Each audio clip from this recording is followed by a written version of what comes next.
بسم اللہ الرحمن الرحیم الحمد للہ رب العالمین والصلاة والسلام علی سید الانبیاء والمرسلین وعلى آلہ واصحابہ اجمعین اما بعد فقد قال اللہ تبارک وتعالی فی القرآن المجید والفرقان الحمید اعوذ باللہ من الشیطان الرجیم بسم اللہ الرحمن الرحیم ام کنتم شہداء اذ حضر یعقوب الموت اذ قال لبنیہ ما تعبدون من بعدی قالوا نعبد إلهك وإله آبائك إبراهيم وإسماعيل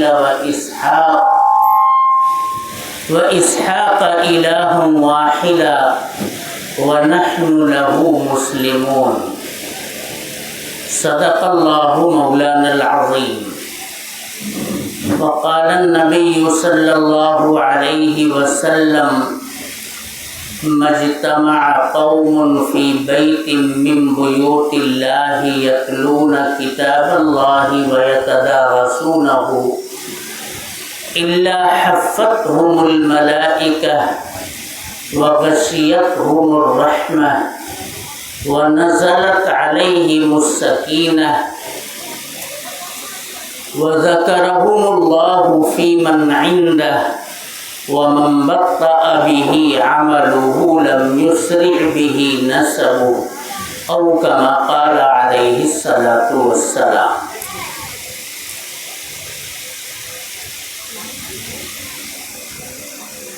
میرے انتہائی قابل احترام بزرگوں، دوستوں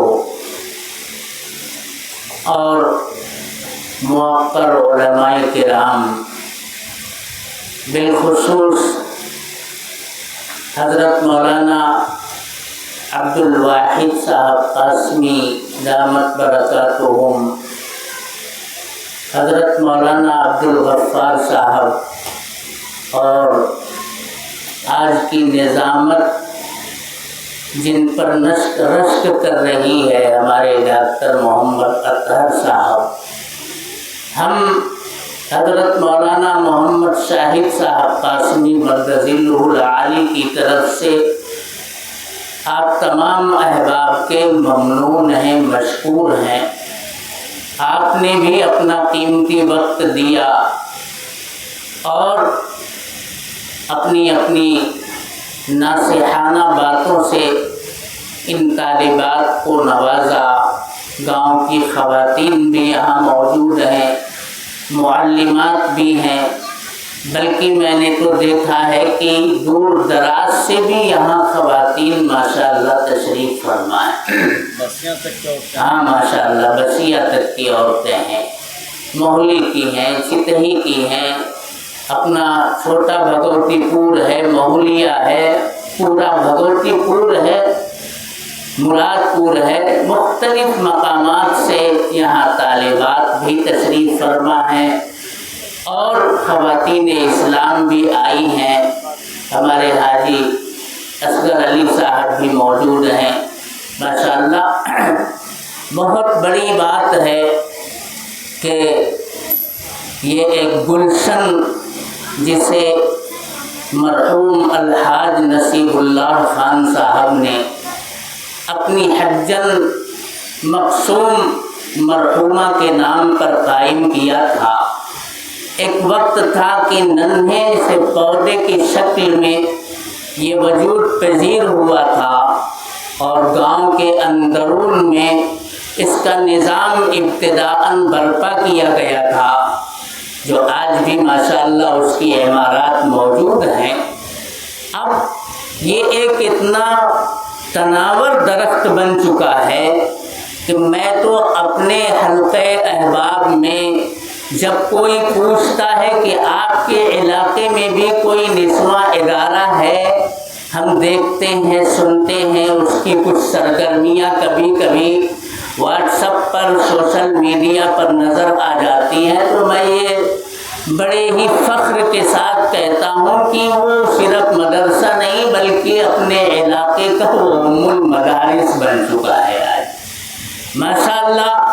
اللہ نے حاجی صاحب کے خلوص کے نتیجے میں اور پھر ان کے بعد ان کے صاحبزادگان بالخصوص الحاج محمد شفیق خان صاحب، انہوں نے جس عنایت کا، جس توجہ کا مظاہرہ کرنا شروع کیا ہے، ہم اور آپ یہ دیکھتے ہیں کہ اب اس کا مستقبل مسلسل تابناک ہوتا چلا جا رہا ہے۔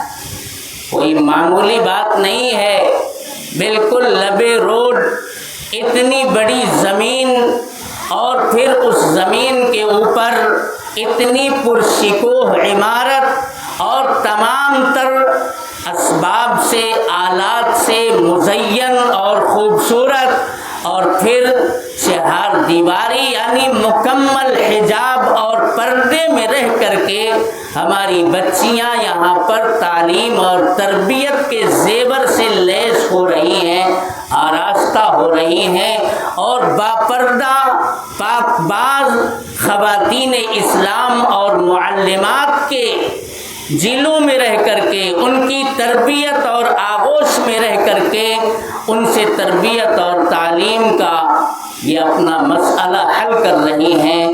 یقیناً اس ادارے کے بانی کو بلکہ ان کی تمام اولاد کو، پورے کنبے اور خاندان کو یقیناً اللہ تبارک و تعالی اجر جزیل سے نوازے گا۔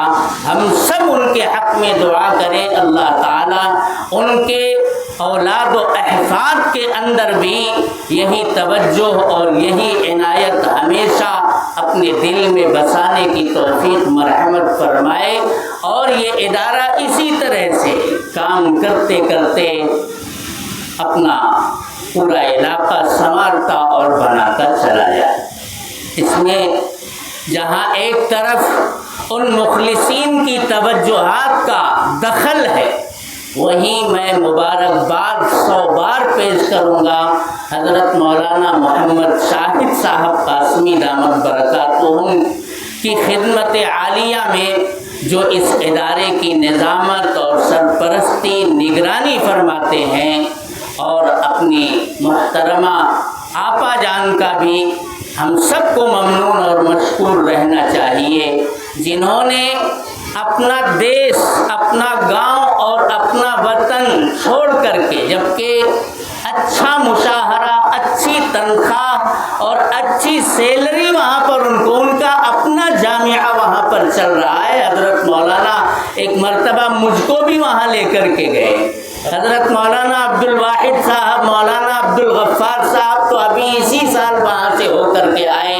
حضرت مولانا مقبول احمد صاحب نور اللہ مرقدہ کی ہمراہی میں ایک مرتبہ میں بھی گیا تھا، جب ایک دم ابتدائی سال چل رہا تھا ختم بخاری کے اندر۔ ہاں، مطلب عمارت کے اعتبار سے اس وقت مدرسہ بہت ہی معمولی، لیکن آج الحمدللہ وہ ایک غیر معمولی ادارے کی شکل اختیار کر چکا ہے۔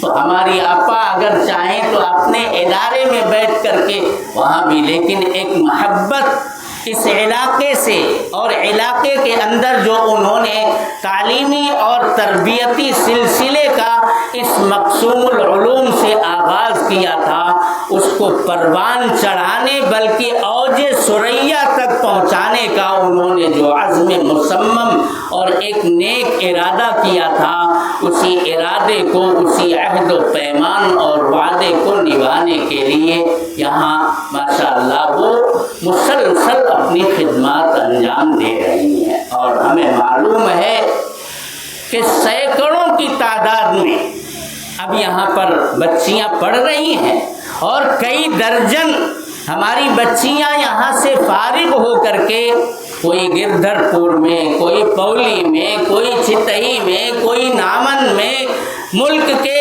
اور حصوں میں جہاں ہمارے لوگ رہتے اور بستے ہیں، اور یہاں کی بچیاں وہاں پہنچتی ہیں۔ بمبئی کے اندر ابھی ہمارے وسیع اللہ بھائی 7 کی بیٹی نے یہیں سے تعلیم حاصل کی ہے، وڈالہ میں رہتی ہے، اور وہ اپنے حلقے اثر کے اندر بچیوں کو ماشاءاللہ تعلیم اور تدریس بھی دے کر کے ان کو بنا رہی سب۔ تو جیسے جیسے جو جہاں پہنچ رہا ہے ماشاءاللہ اس ادارے کا فیض دور دراز تک پہنچ رہا ہے، اور علاقہ تو ماشاءاللہ روشن اور تابناک ہو ہی رہا ہے، پورا گاؤں فیض یاب ہو رہا ہے، بھگوتی پور خرد مکمل فیض یاب ہو رہا ہے، اپنا مہولیہ مکمل فیض یاب ہو رہا ہے۔ کتنی بچیاں ہیں مہولی سے، بسیا سے، مانپور اور چتہی مراد پور تک سے بچیاں یہاں آ رہی ہیں۔ تو ہم سب کو دعا کرنا چاہیے، اور اس ادارے کے فروغ کے لیے اگر کوئی موقع ہمارے ہاتھ آ جائے تو اسے ہاتھ سے بالکل نہیں جانے دینا چاہیے۔ حضرت مولانا سے میری گفتگو سرسری طور پر ایک مرتبہ ہوئی، میں بمبئی ہی میں تھا، مولانا نے کہا کہ کب آئیں گے، میں نے تاریخ بتا دی، ماشاءاللہ حضرت والا یہاں تشریف لے آئے۔ یہ ان کی جانفشانی، ان کی جد و جہد اور اتنا خلوص ہے ماشاءاللہ۔ جب کبھی بھی ہم نے حضرت مولانا کو کسی کام کے لیے آواز دی تو آگے بڑھ کر کے انہوں نے لبیک کہا، ہماری دھارس بندھائی، ہر طرح کے پروگرام میں وہ ہمارے لیے ایک بہت بڑا آسانی کا سبب اور ذریعہ بن جاتے ہیں۔ اللہ ان کی خدمات کو بے انتہا قبول فرمائے۔ تعلیم اور تدریس سے جڑنے کے باوجود اصلاحی اور تربیتی پروگراموں میں پورے بہار کے چپے چپے میں حضرت کا دورہ ہوتا ہے، اور ایک مرتبہ تو بالاستیعاب ان کی تقریر سننے کا متھولی گاؤں میں مجھ کو موقع ملا۔ اس وقت میں نے سمجھا کہ بھائی یہ تو بہت بڑے چھپے رستم ہیں۔ جب مردوں پر حملہ آور ہوتے ہیں تو ان کے اعصاب پر چھا جاتے ہیں، اور جب عورتوں کے لیے کچھ کہنا چاہتے ہیں تو ان کے دل دماغ کو بھی وہ بالکل مسحور کر دیتے ہیں۔ اللہ تبارک و تعالی حضرت کی لیاقت کو، طلاقت لسانی کو، ان کی خطابت کو اور ان کے ہر کام کو مقبولیت سے سرفراز فرمائے، محبوبیت کا مقام عطا فرمائے، ہم ان کے لیے دعا کرتے ہیں۔ میری بچیوں اور خاص طور پر معلمات اور فاطمہ آپا، خواتین اسلام، بہت باتیں ماشاءاللہ بنیادی جو تھیں وہ حضرت مولانا عبدالواحد صاحب کی تقریر میں آ چکی، اور حضرت مولانا محمد شاہد صاحب قاسمی نے بھی اپنی بات بالکل دل کھول کر کے یہ کہا جائے کہ اب جس کے جی میں آئے وہی پائے روشنی، اب جس کے جی میں آئے وہی پائے روشنی۔ ہم نے تو دل جلا کے سر عام رکھ دیا۔ ہمارے ان دو بزرگوں نے اپنے دل کی بات کہہ دی، اور جو ایک کرب ہے، جو ایک درد ہے، اور امت کے اندر خاص طور پر ہماری بچیوں کے اندر فتنہ ارتداد جو دھیرے دھیرے ایک رشتہ ہوا ناسور بن کر کے ہمارے گلی کوچوں میں ٹہل رہا ہے، اس کو کس طرح کھدیڑا جائے، باہر نکالا جائے، اور اس بیماری سے مسلمانوں کے معاشرے اور ان کے سماج کو کس طرح سے پاک اور صاف کیا جائے، اس کے لیے جو تدابیر بتائی ہے، میں کہتا ہوں اپنا دل نکال کر کے انہوں نے رکھ دیا ہے۔ امت کے علماء، اکابر، صوفیہ، ہمارے اسلاف ہر میدان سے اس عنوان کے اوپر جہاں لکھنے کا موقع آتا ہے لکھتے ہیں، جہاں بولنے کا موقع آتا ہے بولتے ہیں، ہر لحاظ سے محنت ہو رہی ہے، لیکن اس کے باوجود بھی فتنہ ارتداد کے اوپر بجائے اس کے کہ قابو اور کنٹرول پایا جا سکے، آہستہ آہستہ بڑھتا ہی جا رہا ہے۔ اس میں اگر کسی چیز کو سب سے بڑا اس وقت دخل ہے تو وہ دخل ہے اسمارٹ موبائل کے بے جا استعمال کا۔ ایسا نہیں ہے، حضرت مولانا ہم لوگ بھی ماشاءاللہ اللہ جمعیت علماء کے پلیٹ فارم سے پورے صوبے کے اندر سروے کرا چکے ہیں اور ایک لمبی فہرست ہے. ہماری مسلم اور مومن بچیاں غیر مسلموں کی آغوش کا کھلونا بنی ہوئی ہے. یہ ہم نے سروے کرایا، سینکڑوں نہیں ہزار کی تعداد میں یہ تعداد پہنچ جاتی ہے. صوبے گجرات کے لوگوں کو جو اس ماحول میں کام کرنا بھی آسان نہیں ہے. بہت ساری قانونی پیچیدگیاں ہوتی ہیں. اس میں کام کرنے کے لیے جو قدم رکھتا ہے تو بہت پھونک کر کے اس کو قدم رکھنا پڑتا ہے. ان کام کرنے والوں نے آ کر کے بتایا کہ مسئلہ صرف غربت کا نہیں ہے، مسئلہ صرف کالج اور یونیورسٹیوں میں پڑھنے والی ہی بچیوں کا نہیں ہے، بلکہ معزز اور شریف خاندان کی بچیاں جن کے یہاں تعلیم دین کی بھی کوئی کمی اور کوتاہی نہیں ہے، ان کی بچیاں آج غیروں کے ساتھ جانے کے لیے آمادہ اور تیار ہیں. جائزہ لینے کے بعد جو سب سے بڑی وجہ نکل کر کے سامنے آئی وہ غربت نہیں آئی، وہ یہ اسمارٹ موبائل کا بے جا اور غلط استعمال. بن بیاہی بچیوں کے ہاتھ میں اگر ہم اسمارٹ موبائل دیں گے تو بہت نگرانی رکھنی چاہیے اس کے اوپر. اگر اس کا ہم نے پاس و لحاظ نہیں رکھا تو ہماری یہ کوششیں یقیناً بارآور ہوں گی، لیکن جتنا ہم چاہتے ہیں اتنا بارآور یہ کوششیں نہیں ہو سکتی اگر ہم نے اپنی بچیوں کو اس میدان سے روکنے کی کوشش نہیں. اور پھر ان کے سامنے ازواج مطہرات کی، صحابیات کی جو قصے ہیں، کہانیاں ہیں، داستانیں ہیں اور اسلام کے لیے پیش کی جانے والی ان کی قربانیاں ہیں، ان کا ذکر مسلسل اگر نہیں آیا، اگر اس تکبیر مسلسل کو ہم ان کے سامنے بار بار نہیں دہرائیں گے تب تک بھی ہماری بچیوں کے دل اور دماغ کے اوپر کوئی مؤثر قدم آئے یہ ممکن نہیں ہو سکتا. صبح و شام گھر کے اندر جیسے نماز پڑھی جاتی ہے، اوراد و وظائف کا اہتمام ہوتا ہے، ایسے ان کتابوں کو پڑھنے کا معمول بنایا جائے جن کے اندر سچی اسلامی خواتین کا کردار نمایاں کیا گیا ہے. اور یہ معزز خواتین اسلام کے تئیں کتنا فکر مند بیدار مغز رہ کر کے امت کو انہوں نے افراد فراہم کیے ہیں. یہ ساری داستانیں صبح و شام پڑھی جانے کی ضرورت ہے اور زیادہ سے زیادہ ان کے ہاتھ میں یہ احتیاط برتا جائے کہ اسمارٹ موبائل بلا وجہ ٹھیک ہے تھوڑی دیر کے لیے بچے ہیں تفریح کے لیے، لیکن جو سن شعور کو پہنچ چکی ہیں ان بچیوں کے اوپر تو کامل طور پر نگرانی رہنی چاہیے.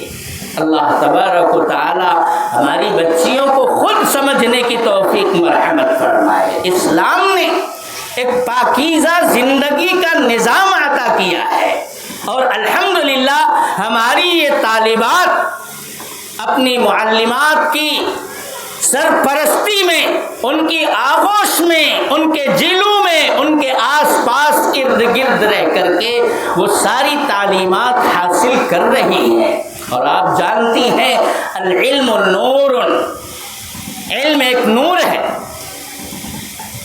ایک یہ ادارہ ہے. اس لیے میں تعلیمی بات بھی یہاں کچھ کرنا چاہتا ہوں. آپ کو معلوم ہونا چاہیے کہ جس وقت جناب محمد الرسول اللہ صلی اللہ علیہ وسلم کو ایک لمبے فترت کے زمانے کے بعد پیغمبر آخر الزماں بنا کر کے اس روئے زمین کی انسانیت میں کام کرنے کے لیے بھیجا گیا، مبعوث کیا گیا ہے، وہ زمانہ کیسا تھا؟ ایک بار طائرانہ نظر آپ دوڑائیے. آپ پڑھتی ہیں، آپ پڑھاتی ہیں اور جو ہماری مائیں اور بہنیں ہیں میں ان سے گزارش کروں گا کہ اپنی بچیوں کو طالبات کو لے کر کے بیٹھیں اور ان سے یہ کہیں کہ بیٹی تم نے کیا پڑھا ذرا ہم کو بھی سناؤ. اس سے آپ کے اندر بھی ایک طرح کی بیداری پیدا ہوگی اور علم کا شوق اور ذوق پیدا ہوگا. آنے والی نسلوں کے بارے میں آپ فکر مند رہیں گی کہ اب ہماری کوئی بچی یا ہمارا کوئی بچہ تعلیم سے ناآشنا رہ جائے. ایسا ہم برداشت نہیں کر سکتے. ہم بھوکے پیٹ سوئیں گے, ہم اپنے پیٹ پر پتھر باندھیں گے, ہم اپنے لیے اپنی زندگی کی آسائش کا کوئی سامان تب تک نہیں کریں گے جب تک ہم اپنے بچے کی اپنی بچی کی تعلیم کے لیے تیاری نہیں کر لیتے. یہ کیا ہے جن قوموں نے تعلیم کو ترجیح دی ہے, آج دیکھیے وہ سر اٹھا کر جینے کے قابل بن گئے ہیں. ہم نے تعلیم کو نظر انداز کیا تو پستی, ذلت اور نکبت یہ ہمارا مقدر بنتی جا رہی ہے. آج کا زمانہ کمپٹیشن کا زمانہ ہے, مسابقے کا زمانہ ہے. پہلے تو چند واقعات اور گل بکاؤلی کے قصے جو لوگ پڑھتے تھے وہ بھی تحصیل میں جا کر تحصیلدار بن جایا کرتے تھے. لیکن آج کے زمانے میں آپ کو کمپٹیشن میں بیٹھنا پڑے گا. مسابقے کے میدان میں اگر آپ آگے بڑھیں گے تبھی آپ کو دنیا ہاتھوں ہاتھ لے گی, ورنہ آپ مسترد کر دیے جاؤ گے. یہ تعلیم کا زمانہ ہے. علم و ہنر سے پاتی ہے انسانیت فروغ. انسان زندہ لاش ہے تعلیم کے بغیر. آج کے زمانے میں تعلیم اگر ہمارے پاس نہیں ہے تو ایک زندہ ٹہلتی چلتی پھرتی لاش کے علاوہ ہم کو کچھ نہیں سمجھا جائے گا اس زمانے کے اندر. تو میں یہ کہہ رہا تھا جس وقت پیغمبر آخر الزمان جناب محمد الرسول اللہ صلی اللہ علیہ وسلم کی بعثت ہو رہی ہے اس وقت کیا کچھ نہیں تھا اس روئے زمین کے انسانوں میں. کفر تھا, اللہ کا انکار تھا, شرک تھا. اگر کوئی مانتا بھی تھا تو اللہ کی ذات میں, اس کی صفات میں اوروں کو بھی وہ شریک ٹھہراتا تھا. ظلم تھا, بربریت تھی, ناانصافی تھی, طاقت کی حکمرانی تھی. نہ جان محفوظ, نہ مال محفوظ, نہ عزت محفوظ, نہ آبرو محفوظ. ہر طاقتور کمزور کو اپنے پیروں تلے رونق دینا اپنا حق سمجھا کرتا تھا. یہ صورت حال تھی نبی اکرم علیہ الصلاۃ والسلام کی جس زمانے کے اندر بعثت ہو رہی ہے. لیکن آپ دیکھیے, ہونا تو یہ چاہیے تھا. ہمارا دل کہتا ہے, ہماری چاہت, ہماری طلب یہ کہتی ہے کہ اگر اللہ کے پیغمبر پر کوئی پیغام سب سے پہلے آنا چاہیے تھا تو وہ توحید کا آنا چاہیے تھا. اس لیے کہ توحید ہی سے انسانیت کو آباد کرنے کے لیے پیغمبروں کا سلسلہ اترا ہے. ہر بندہ جو پیدا ہوتا ہے, کل مولود یولد علی الفطرہ, وہ تو فطرت اسلام پر, فطرت توحید کے اوپر پیدا ہوتا ہے. فَأَبَوَاهُ يُحَوِّدَانِهِ, ماں باپ کی گود اگر عیسائی ہے عیسائی بن جاتا ہے, اگر ماں باپ یہودی ہیں اور یہودیوں کی آغوش میں وہ بچہ پنپتا اور آگے بڑھتا یہودی بن جاتا ہے. مجوسیوں کے گود میں پڑھتا ہے تو وہ مجوسی بن جاتا ہے. یعنی ماحول سے بچہ متاثر ہوتا ہے اور سب سے پہلا ماحول جو بچوں کو نصیب ہوتا ہے وہ ماں باپ کا ہوتا ہے. اس لیے ماں باپ کو نشانہ بنا کر کے حضور نے فرمایا کل مولود یولد علی الفطرہ, ہر بچہ فطرت اسلام پر پیدا ہوتا ہے. فَأَبَوَاهُ يُحَوِّدَانِهِ أَوْ يُنَصِّرَانِهِ او یمجسانی, جیسی آغوش ہوتی ہے بچہ اسی رنگ کے اندر ڈھل جاتا ہے. تو ہونا یہ چاہیے تھا کہ اس وقت شرک عام ہو چکا تھا, کفر عام ہو چکا تھا. شرک کو, کفر کو مسترد کرنے کے لیے توحید کا پیغام جناب محمد الرسول اللہ صلی اللہ علیہ وسلم سناتے. قرآن کی پہلی آیت نازل ہوتی تو توحید کا ڈنکا بجانے کے لیے نازل ہوتی. یہی دل اور دماغ کہہ رہا ہے. یا ظلم اور بربریت کے خاتمے کے لیے امن و انصاف رائج کرنے والی کوئی آیت کوئی پیغام سب سے پہلے اللہ تبارک و تعالیٰ کی طرف سے اترنا چاہیے تھا. کیونکہ انسان سب سے زیادہ جس سماج کا محتاج ہے, جس معاشرے کا محتاج ہے, وہ پرامن ہونا چاہیے. وہاں طمانینت اور سکینت ہونی چاہیے. یہاں تو ظلم اور ناانصافی, بربریت اور تشدد, طاقت کی حکمرانی یہ چل رہی تھی. تو اس کا سد باب کرنے کے لیے کوئی آیت اترتی اور امن و انصاف کو رواج دینے والی کوئی آیت اترتی. لیکن آپ دیکھیے, نہ ہی توحید کا پیغام لے کر کے اور نہ ہی ظلم و ناانصافی کو مسترد کرنے کے لیے امن و انصاف کا ضابطہ بن کر کوئی آیت سب سے پہلی غار حرا میں نازل ہو رہی. بلکہ کون سی آیت نازل ہو؟ اقرا, اقرا پڑھو. سب سے پہلا پیغام جو غار حرا کے اندر مسلسل جناب محمد الرسول اللہ صلی اللہ علیہ وسلم حق کی تلاش اور جستجو میں اس غار کے اندر اپنا توشہ لے کر کے جایا کرتے تھے. کبھی ایسا ہوتا تھا کہ حضرت خدیجۃ الکبریٰ رضی اللہ تعالی عنہا جناب محمد الرسول اللہ صلی اللہ علیہ وسلم کو توشہ اور پانی پہنچانے غار حرا میں پہنچا. بیوی ہو تو ایسی ہو, حق کی تلاش تھی. آپ علیہ السلام یکسوئی, تنہائی, عزلت نشینی اور گوشہ نشینی اختیار کرنے کے لیے کہاں چلے جاتے تھے؟ خلوت میں. وہ بھی کہاں؟ غار حرا پر. 3 کلومیٹر مکے کی آبادی سے دور.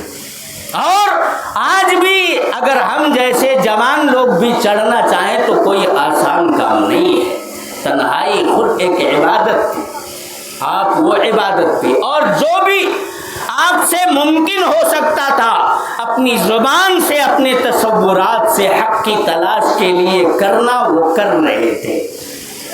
اور پھر انہی حالات کے اندر اچھے اور سچے خواب آپ کو دکھنا شروع ہوئے. اور پھر وہ وقت بھی آیا کہ اللہ تبارک و تعالی نے سیدنا جبرائیل علیہ السلام کو اپنا کلام دے کر کے اپنے محبوب پیغمبر کے پاس بھیجتا ہے. وہ پیغام کیا ہوتا ہے؟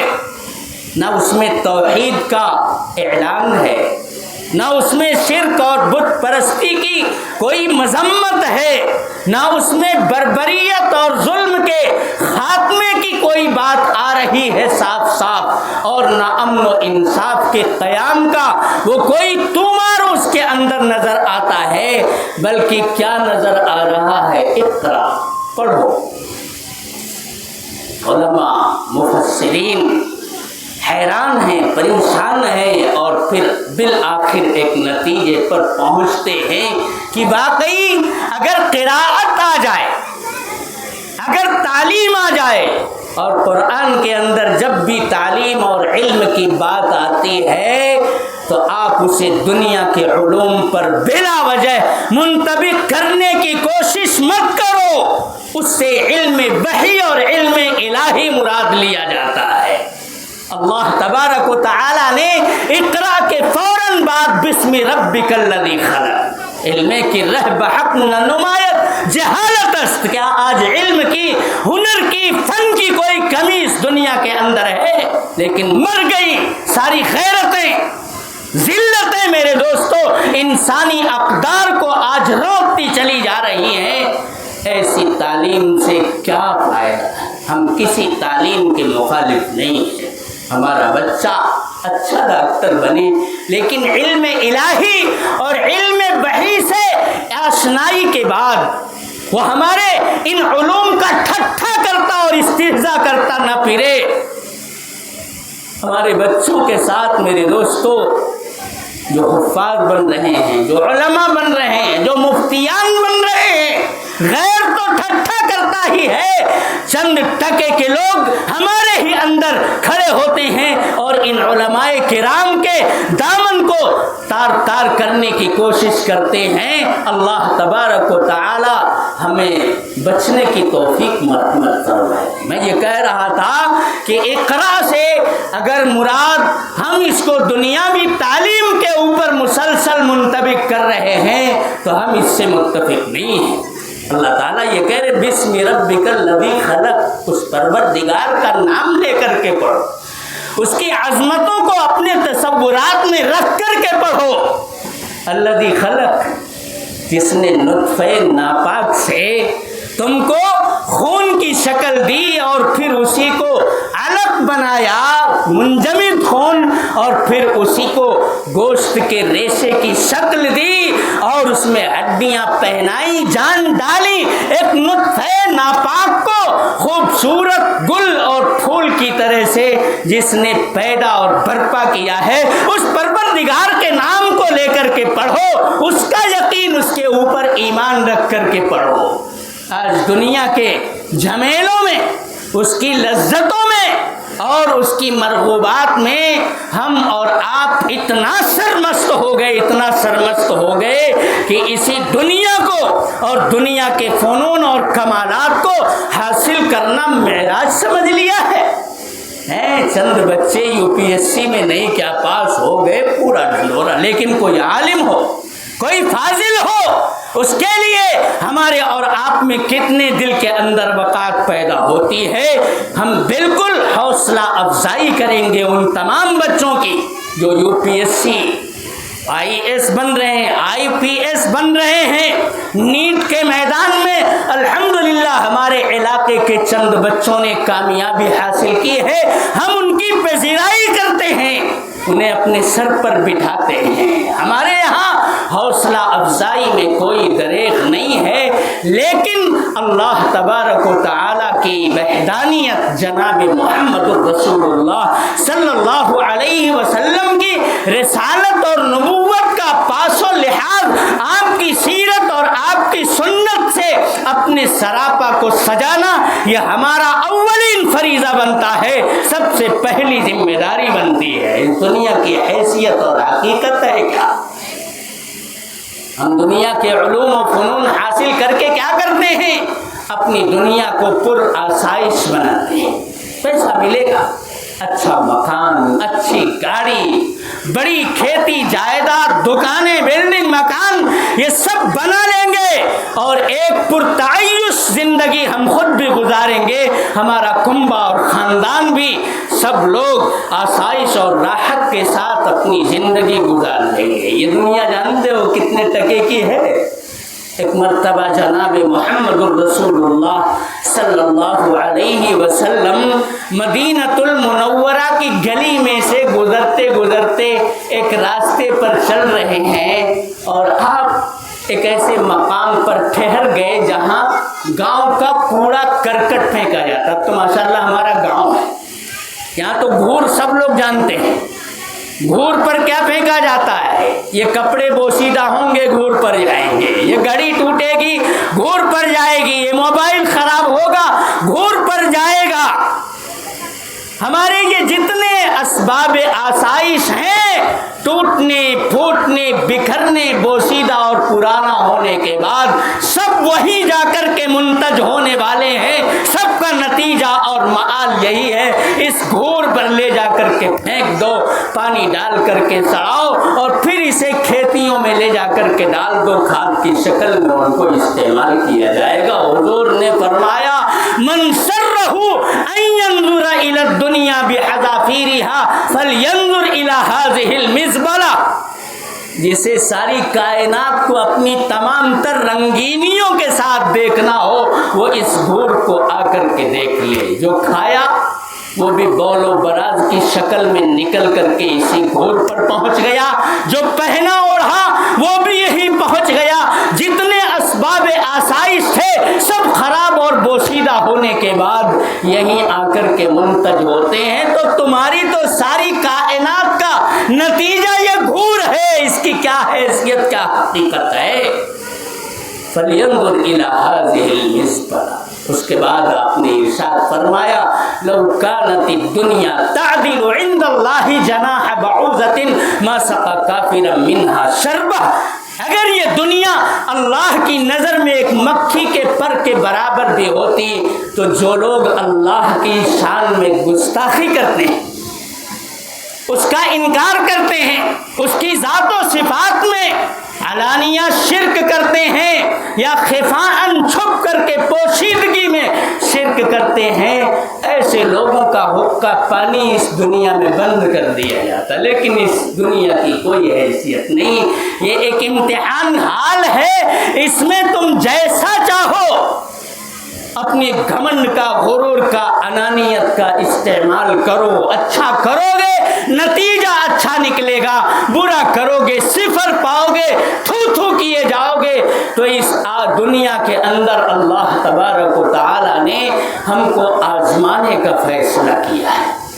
یہاں اسباب آسائش میں الجھ کر کے ہم اپنے خالق و مالک کو بھول جا رہے ہیں، یا ان اسباب آسائش کو استعمال کر کے اس کا شکر ادا کرتے ہیں، نہ ہونے کی صورت میں صبر کرتے ہیں اور اپنے پروردگار کو راضی اور خوش کر کے قبر میں پہنچتے ہیں. اللہ تبارک و تعالیٰ تو ہمیں اور آپ کو یہ پرکھنا چاہتا ہے. میری بیٹیوں، میری بہنوں، میری بچیوں، میری ماؤں، غور سے سماعت کرو. چند دن کی یہ زندگی ہے، بہت جلدی ہمیں اس دنیا سے رخصت ہو جانا ہے. اگر ہم نے قرآن اور سنت کا پاس و لحاظ نہیں کیا، اگر ہم نے امہات المومنین کی سیرت سے اپنے آپ کو آراستہ نہیں کیا، صحابیات نے اس دین کے لیے کس قدر قربانیاں دی ہیں، اپنی عفت، اپنی عصمت، اپنی پاک دامنی کے لیے انہوں نے کیا کچھ نہیں کیا ہے. اگر ہم نے چند دن کی لذت اور شہوت رانی کے لیے اپنی اس زندگی کو تباہ اور برباد کیا، العیاذ باللہ، العیاذ باللہ. زنا وہ تو ویسے ہی انتہائی غلط کام ہے، اور چہ جائے کہ کسی غیر مسلم کے ساتھ، یہ تو کتنا بڑا المناک معاملہ ہے.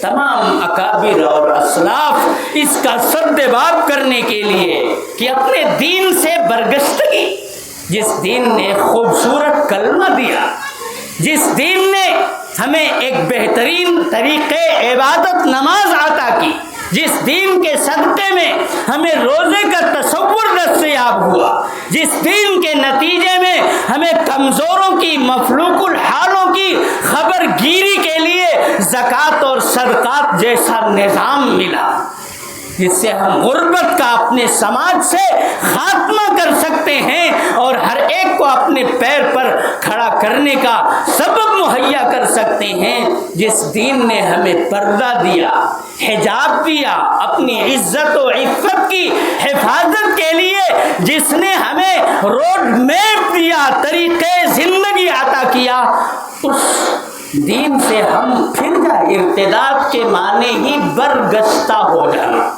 منحرف ہو جانا، پھر جانا. اتنا خوبصورت دین چھوڑ کر کے ارتداد اور ذلت و لعنت بھری زندگی میں واپس لوٹنا سے معنی دار ہے. کیا بات ہے. یقیناً سرپرستوں کی تربیت کی کمی کا یہ نتیجہ ہے. ہماری آغوش اب اتنی صاف ستھری نہیں رہ گئی جس میں پل کر کے امام ابو حنیفہ، امام مالک، امام شافعی، امام احمد ابن حنبل، امام بخاری، مسلم، ترمذی، یہ حضرات پیدا، خواجہ معین الدین چشتی اجمیری، نظام الدین اولیاء، عبد القادر جیلانی، جن کوکھوں میں رابعہ بصریہ جیسی خواتین پیدا ہوا کرتی تھیں، اسلاف پیدا ہوا کرتے تھے. ہم نے، میری ماں اور بہنوں، یقیناً کوتاہی سے کام کیا ہے. اپنے بچوں کی تربیت کے لیے جیسی تیاری ہمیں دکھانی چاہیے ہم نہیں دکھا رہے. تو حضور پاک علیہ الصلاۃ والسلام پر بجائے اس کے کہ توحید کا پیغام سب سے پہلے آتا یا شرک اور بت پرستی کی مذمت اس پیغام میں سب سب سے پہلے آتی، یا عدل و انصاف کا پیغام لے کر کے وہ نظام پہلی مرتبہ آتا، ظلم اور بریت کے خاتمے پر وہ مشتمل ہوتا؟ ایسا کچھ نہیں، بلکہ یہ آیا کہ پڑھنا شروع کرو۔ کیوں؟ اس لیے کہ العلم نور، علم ایک نور ہے، روشنی ہے، اور اس کے بالمقابل جہالت ایک گھٹا ٹوپ تاریکی ہے، اندھیر نگری ہے۔ اس وقت دنیا جہالت اور جاہلیت کا شکار تھی، جس کی بنیاد پر وہ اپنے خدا کو بھی فراموش کر چکی تھی اور انسانی اقدار کو بھی اپنے پیروں تلے روند رہی تھی۔ علم آنا چاہیے، اور علم کا پیغام سب سے پہلے اقرأ بسم ربک الذی خلق کے اندر اللہ نے اپنے پیغمبر کے واسطے سے بھیجا۔ کیوں؟ اس لیے کہ اگر اندھیرا کوئی مکان ہو تو اس میں ایک طرف یہ بھی خطرہ ہے کہ کوئی چور بھی ہو سکتا ہے وہاں، کوئی ڈاکو بھی داخل ہو سکتا ہے وہاں، سانپ بھی پہنچ سکتا ہے وہاں، گوجر بھی پہنچ سکتا ہے، بچھو بھی پہنچ سکتا ہے، بہت سارے حشرات الارض ہیں زمین کے اوپر رینگنے والے، نقصان دہ اور اذیت رساں کیڑے مکوڑے سب اس خالی مکان کے اندر جو اندھیرا ہے ہو سکتے ہیں۔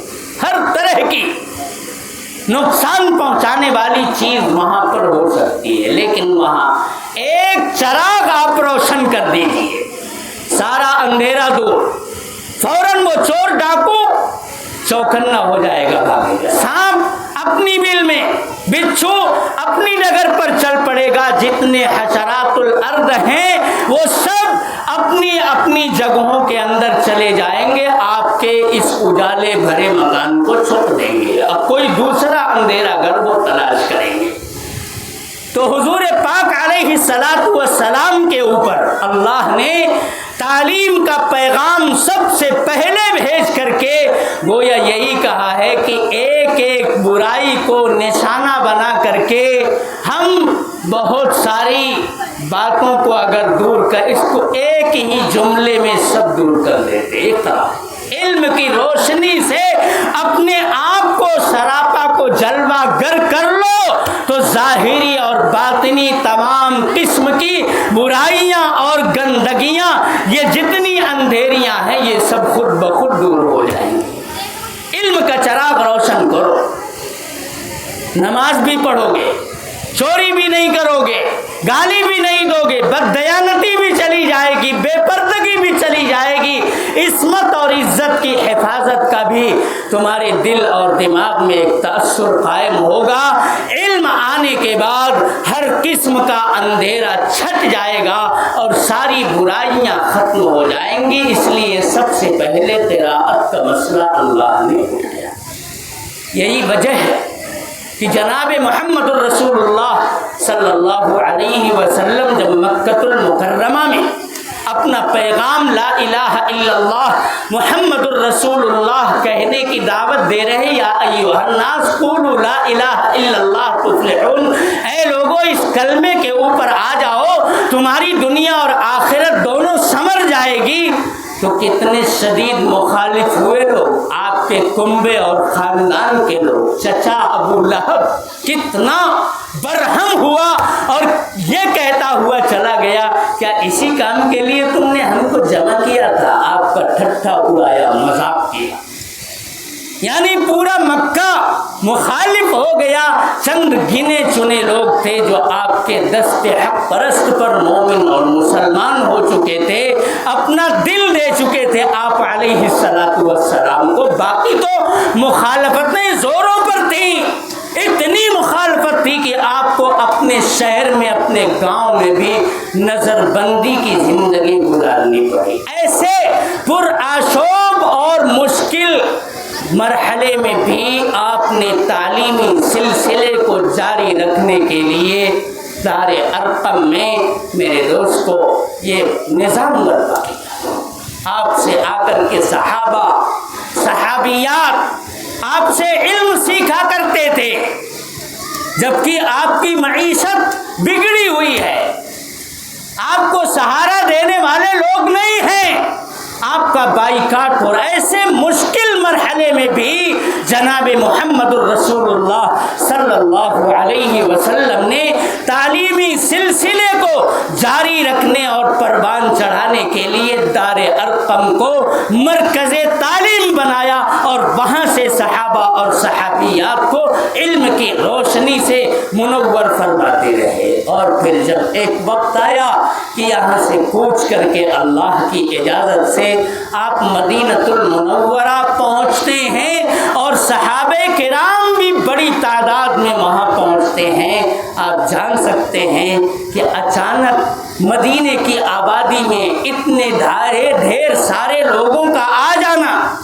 یقیناً مدینے کو معاشی بحران سے دوچار کر دے گا۔ ہونا تو یہ چاہیے تھا کہ سب سے پہلے لوگوں کا گھر بسانے کے لیے، ان کے خورد و نوش کا انتظام کرنے کے لیے، ان کے لباس کے لیے، ان کی رہائش کے لیے آپ نظم و نسق فرماتے، لیکن کیا کیا آپ نے؟ اپنے لیے بھی گھر نہیں بنایا۔ آپ تو ابو ایوب رضی اللہ تعالیٰ عنہ کے یہاں مہمان بن کر کے ٹھہرے، اور سب سے پہلے اگر کسی گھر کی تعمیر کی تو وہ اللہ کا گھر یعنی مسجد نبوی، اور اسی کے بغل میں ایک یونیورسٹی قائم کی جو چھوٹا سا چبوترا لیکن وہی علم کا مرکز قرار پایا جسے ہم صفہ کے نام سے جانتے اور پہچانتے ہیں۔ آپ نے معاشی بحران کو انگیز کر لیا۔ موٹا جھوٹا کھائیں گے پہنیں گے یہ تو چلے گا، لیکن ہم تعلیم کے سلسلے کو رکنے نہیں دیں گے۔ اس کے لیے آپ علیہ السلام نے چبوترا قائم کیا اور وہاں قرآن اور سنت کی تعلیم دی جانے لگی۔ یہ سب اسی کے آثار ہیں، چاہے وہ ام المدارس دارالعلوم دیوبند ہو یا اپنے علاقے کا یہ ام المدارس آپ کا جامعہ مقصوم العلوم ہو، چھوٹے بڑے جتنے بھی ادارے ہیں یہ سب اسی صفہ سے اکتساب فیض کرنے والے ادارے ہیں اور اسی سے جڑے ہوئے ہیں۔ انشاءاللہ اس کو یہی نسبت اس کی دنیا اور آخرت کو کامیاب کرنے کے لیے کافی بن جائے گی۔ ہماری بچیاں پڑھ رہی ہیں، ہمارے طلبہ ماشاءاللہ تعلیم گاہوں کے اندر پڑھ رہے ہیں، تو حضور نے اس وقت اپنی معیشت کو سنبھالنے کی طرف توجہ نہیں دی۔ صحابہ کی معیشت کو سنبھالنے کا کوئی نظام آپ نے برپا نہیں کیا، بلکہ سب سے پہلے آپ علیہ السلام نے خانہ خدا کی تعمیر کی، اور اس خانہ خدا میں عبادت کس طرح انجام دی جائے گی اس کو سیکھنے اور سمجھنے کے لیے ایک درسگاہ یعنی صفہ کو آپ نے قیام رکھا۔ یہ ہے تعلیم گاہوں کی اہمیت۔ اور حیرت اور تعجب کی بات تو آپ سنیے، جس وقت بدر کے اندر چڑھ کر کے کفار اور مشرکین مسلمانوں کا اور پیغمبر اسلام کا نعوذ باللہ خاتمہ کرنے کی نیت لے کر کے آئے تھے، اور اللہ نے انہیں ناکوں چنے چبوا دیے، ان کے بڑے بڑے سرداروں کو قتل کیا گیا، اور 70 بڑے بڑے کفار اور مشرکین گرفتار کیے گئے۔ انہیں جب مدینہ میں پکڑ کر کے لایا گیا تو جہاں فدیہ اور ٹیکس کی بات آئی، آپ علیہ السلام نے کہا کہ تم میں سے جن لوگوں نے کچھ پڑھنا لکھنا سیکھا ہے، جو پڑھنا لکھنا جانتے ہیں، ہمارے صحابہ میں سے 10 آدمیوں کو پڑھنا لکھنا سکھا دیں، یہی ان کا جزیہ ہے، یہی ان کا فدیہ ہے، ہم ان سے کوئی پیسہ نہیں لیں گے۔ تعلیم کو آپ نے اتنی اہمیت دی کہ اپنے مذہب سے وہ دور ہے، وہ مشرک ہے، کافر ہے، کوئی بات نہیں، آپ کو اگر غیر سے بھی علم اور ہنر کی کوئی بات ملتی ہے تو آپ کا اسوہ یہ کہتا ہے کہ آپ اس سے بھی علم حاصل۔ یہ تو صرف کفار اور مشرکین ہی نہیں، اسلام اور مسلمانوں کے جانی دشمن ہیں، اپنے دشمنوں سے بھی آپ علیہ السلام نے علم سیکھنے اور سکھانے کا ایک طریقہ رائج کیا ہے۔ انہیں کفار کو لگا دیا کہ ہمارے صحابہ کو آپ پڑھا دیجئے، یہی آپ کا فدیہ ہے۔ وہ کافر تھے، مشرک تھے۔ یہاں سے ایک مسئلہ ملتا ہے کہ ہم اپنی تعلیم گاہ میں بھی علم حاصل کر سکتے ہیں، اور اگر برادران وطن غیر مسلم بھائیوں نے ہم کوئی ادارہ، اسکول، کالج، یونیورسٹی کا نظام ان کے ہاتھ میں،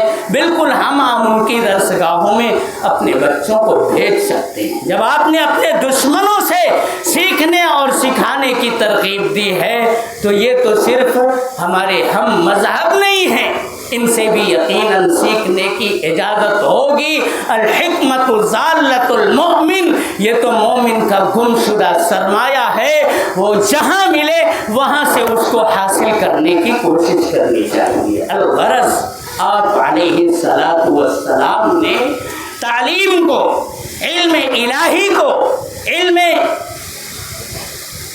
وحی کو برپا کرنے کے لیے آپ علیہ الصلاۃ والسلام نے دار ارقم کو مکہ میں اور صفہ کو مدینہ میں رائج فرما کر کے امت کو یہ تعلیم دے دی ہے کہ اگر بھوکے رہ کر کے اپنے تابناک اور روشن مستقبل کو آپ سنوارنے کا جذبہ رکھتے ہیں تو آگے آئیے، ورنہ آپ کا مستقبل تعلیم کے بغیر روشن نہیں ہو سکتا۔ تعلیم ہی اس دنیا کے اندر معیار قرار پائی۔ جن قوموں نے تعلیم کے میدان میں ترقی حاصل کی، آج دنیا کے اندر ان کو گنا جاتا ہے۔ لیکن ہم سب کی سب سے پہلی ذمہ داری یہی ہے کہ علم الہی، قرآن اور سنت، تعبیر، توحید اور رسالت، اس علم کو عام کرنے کی جس بندہ اور جس بندی کے دل میں اللہ کی عظمت اور جناب محمد الرسول اللہ صلی اللہ علیہ وسلم کی نبوت، رسالت، آپ کی صحابیات اور ازواج مطہرات کی سیرت آ جائے گی، کیا وہ بچی کبھی ارتداد کا خیال اپنے دل کے اندر پروان چڑھا سکتی ہے؟ بالکل نہیں۔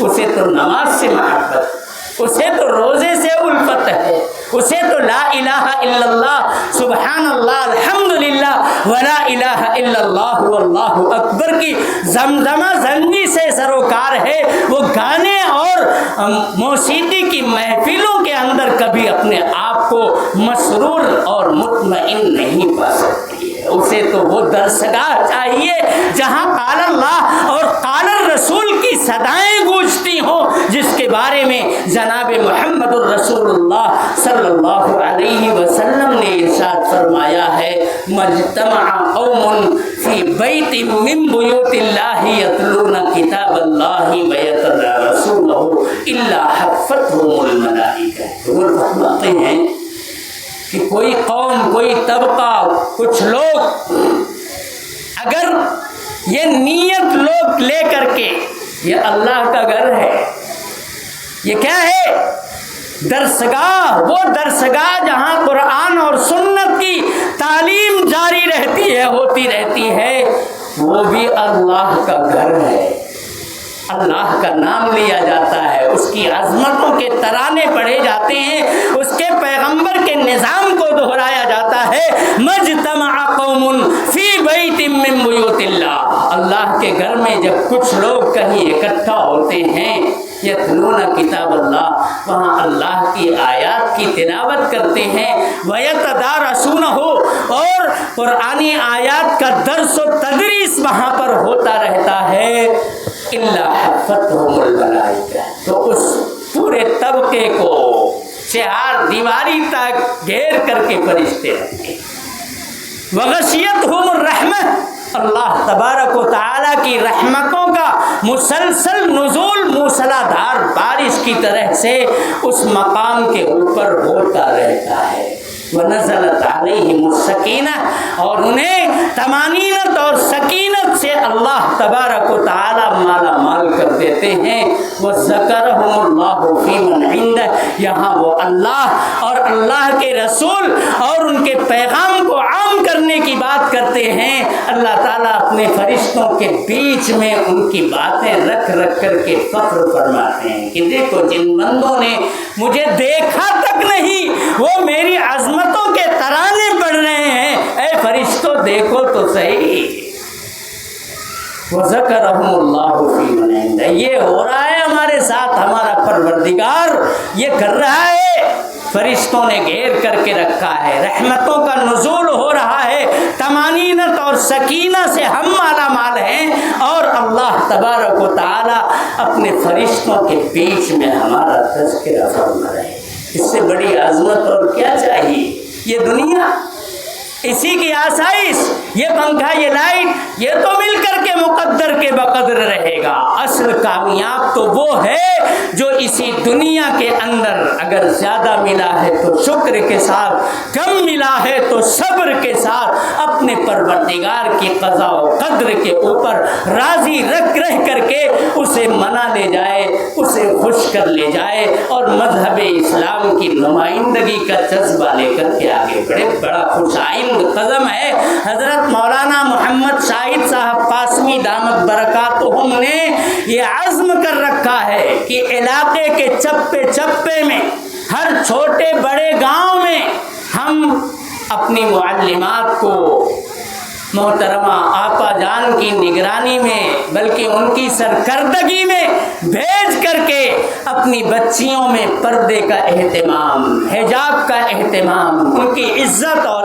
عصمت کی حفاظت کی یہ ساری باتیں کریں گے، اور کس طرح سے ارتداد آخر ہمارے گلی کوچوں کے اندر ٹہل رہا ہے، اس کا سدباب کرنے کے لیے ہم مضبوط اسلامی دیواروں کو قائم کریں گے۔ ایمان کا جذبہ اپنی بچیوں کے دلوں کے اندر کوٹ کوٹ کر کے بھریں گے، ہم انہیں وہ بات یاد دلائیں گے جو سیدنا حضرت عائشہ صدیقہ رضی اللہ تعالی عنہ کے روتے ہوئے حالت میں حضور نے ارشاد فرمایا کہ ایک مرتبہ آپ اپنی چہیتی بیوی، اس وقت بیان کرنے کی ضرورت نہیں حضرت عائشہ کو حضور کتنا محبت کرتے تھے، اور حضرت عائشہ بھی آپ پر کتنی فدویت کا اظہار کرتی تھی۔ ایک مرتبہ حضور نے حضرت عائشہ کو دیکھا، وہ زار و قطار رو رہی ہے۔ آپ اتنا مانتے تھے، اتنا چاہتے تھے، آپ کو روتا دیکھ کر کے برداشت نہیں کیا، آپ نے پوچھ لیا ماں یبکی کی عائشہ، اے عائشہ آخر تمہیں کس بات نے رلا دیا؟ تمہاری آنکھوں سے آنسو ٹپک رہا ہے، زاروں قطار رو رہی ہو، آخر کیا بات ہے؟ تو حضرت عائشہ نے فرمایا ذکرت النار فبکیت یا رسول اللہ، اے اللہ کے رسول مجھے جہنم کا منظر یاد آ گیا کہ آخر کس طرح سے وہاں پر کوئی برداشت کر پائے، اس کی تپش، اس کی جلن، اس کی شدت، یہ کس طرح سے حدت لوگ برداشت کر پائیں گے۔ ذکرت النار، جہنم کی یاد تازہ ہوئی اور بے اختیار میری آنکھوں سے آنسو نکل پڑے۔ افتذکرون اہلیکم یا رسول اللہ، کیا قیامت کے دن آپ اپنے گھر والوں کو یاد رکھیں گے؟ یہاں تو آپ تھوڑی سی تکلیف بھی برداشت نہیں کر پا رہے ہیں، اگر میری آنکھوں سے آنسو ٹپک گئے تو آپ تڑپ اٹھے اور آپ نے سوال کر لیا ما یبکی کی یا عائشہ، جس طرح آپ یہاں مجھے یاد فرما رہے ہیں، اپنے تمام گھر والوں کو، پوری انسانیت کو آپ محسن کائنات نے یاد فرما۔ افتذکرون اہلیکم یوم القیامت یا رسول اللہ، کیا میدان محشر میں بھی آپ یاد رکھیں گے؟ حضور نے فرمایا اما فی ثلاث مواطن فلا یذکر احد احدا، تین مقامات مرنے کے بعد قیامت کی زندگی میں ایسے آئیں گے جہاں کوئی کسی کو یاد نہیں رکھے گا، وہاں تو صرف عمل کا پیمانہ چھلکے گا تو آدمی کامیاب ہوگا، وہ پیمانہ اگر خالی ہوگا جہنم میں ڈھکیل دیا جائے گا۔ اللہ ہم سب کی حفاظت فرمائے۔ وہ کون مقامات ہیں؟ جس وقت نام عمل تقسیم کیا جائے گا، جب تک داہنے ہاتھ میں عمل نامہ نہیں آ جائے گا آدمی اتنا بے قرار ہوگا کوئی کسی کو یاد نہیں کرے گا۔ پل صراط کی گزرگاہ کے وقت یہ سب مقامات ہیں، اور ان سے ایک امت کا، مسلمان کا یہ یقین ہے کہ ہم سب کو گزرنا ہے۔ جن کے نیک اعمال ہوں گے، جنہوں نے عزت اور عفت کی چادر کو تار نہیں کیا، جنہوں نے ارتداد سے بچ کر کے یکسوئی کے ساتھ آپ علیہ الصلاۃ والسلام کے پیغام کو اپنے گلے سے لگایا ہوگا، قرآن اور سنت کی تعلیم سے اپنے آپ کو آراستہ کیا ہوگا، وہ بالکل بجلی کی طرح سے کاؤنٹ کر کے جام کوثر حضور سے کے ہاتھوں سے پیتے ہوئے جنت میں داخل ہو جائیں گے۔ تو میری بچیوں، اسمارٹ موبائل کا غلط استعمال مت کرو، سیریل مت دیکھو، بند کرو یہ سب چیزیں، گھروں کے اندر تعلیم کا سلسلہ جاری رکھو، اپنے گھر کی خواتین کو، بچوں کو لے کر کے بیٹھو، ان کے سامنے چھوٹی بڑی کتابیں پڑھو، صحابیات کے امہات المؤمنین کے واقعات پڑھو، ان کے اندر اسلامی غیرت اور حمیت کیسی تھی، اور اپنے بچوں کے اندر وہ اسی حمیت کو دودھ کی دھار کے ساتھ کس طرح سے منتقل کیا کرتے تھے، یہ واقعات پڑھو۔ آج بھی ہو جو براہیم سا ایمان پیدا آگ کر سکتی ہے انداز گلستہ پیدا۔ اللہ تعالیٰ اس ادارے کو ہر قسم کے شرور سے، فتن سے، نظر بد سے محفوظ فرمائے، اور ہر قسم کی ترقیات سے مالا مال فرمائے۔ اس ادارے کے برپا کرنے والوں کو، اس کا نظام لے کر چلنے والے منتظمین کو، معلمات کو، طالبات کو، معاونین کو اپنی شایان شان جزائے خیر سے نوازے، اور ہماری بچیوں میں عفت، عصمت اور پاک دامنی کے ساتھ پورے مذہب اسلام کی نمائندگی کرنے کی جو ان کا فرض ہے توفیق مرحمت فرمائے، تاکہ آج بھی ان کی آغوش سے اکابر اور اسلاف کی یادگاریں جنم لیتی رہیں، اور علم و عمل کے اس گلشن میں اسی طرح سے پھول کھلتے رہیں، جیسے یہاں آج ہمارے سامنے دیکھیے یہ پھول جیسے بچیاں بیٹھی ہوئی ہیں۔ اللہ تعالیٰ ہمارے بیٹھنے کو، کہنے سننے کو قبول فرمائے، اور اس ادارے کو دن دونی رات چوگنی ترقیات سے مالا مال فرمائے۔ جو عزم اور ارادہ ہے حضرت مولانا محمد شاہد صاحب کا کہ یہاں سے ہماری بچیاں داعیہ مبلغہ بن کر کے جائیں گی گاؤں گاؤں میں انشاءاللہ، اور وہاں بھی دینی تعلیم کے تعلق سے بچیوں میں، بچوں میں بیداری، اور جو بگاڑ امت کے اندر خاص طور پر ہماری بچیوں کے اندر در آنے کی کوشش کر رہا ہے، اس کا سدباب کیا جائے گا، اس کا قدغن لگائی جائے گی۔ اللہ تعالیٰ اس کام کے اندر ان کا بھرپور تعاون فرمائے۔ وآخر دعوانا ان الحمد للہ رب العالمین۔